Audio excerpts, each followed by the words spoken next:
మీలో ఎంతమందికి ఫోటోలో ఉన్న పర్సన్ తెలుసో కామెంట్ చేయండి. Failure is the highway to success. ఈరోజు మనం ఒక ప్రోడక్ట్ని యూజ్ చేస్తున్నామంటే అది ఇన్నోవేట్ చేయడానికి ఆ పర్సన్ ఎన్నిసార్లు ఫెయిల్ అయ్యాడో ఆ పర్సన్కి మాత్రమే తెలుసు. అందరూ వచ్చిన ఆ అవుట్పుట్నే చూస్తారు కానీ ఆ పర్సన్ ఎన్నిసార్లు ఫెయిల్ అయ్యాడు మాత్రం ఎవరు చూడరు.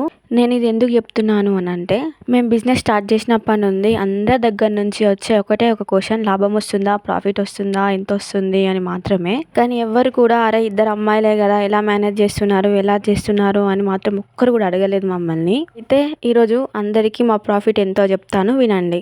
మా ప్రాఫిట్ ఏంటో తెలుసా? మీరిచ్చే సపోర్ట్, మీరిచ్చే డేర్, ఏం కాదు ఏమైనా చూసుకుందాం అనే నమ్మకం. ఇంతకు మించి ఏం కావాలో చెప్పండి మాకు.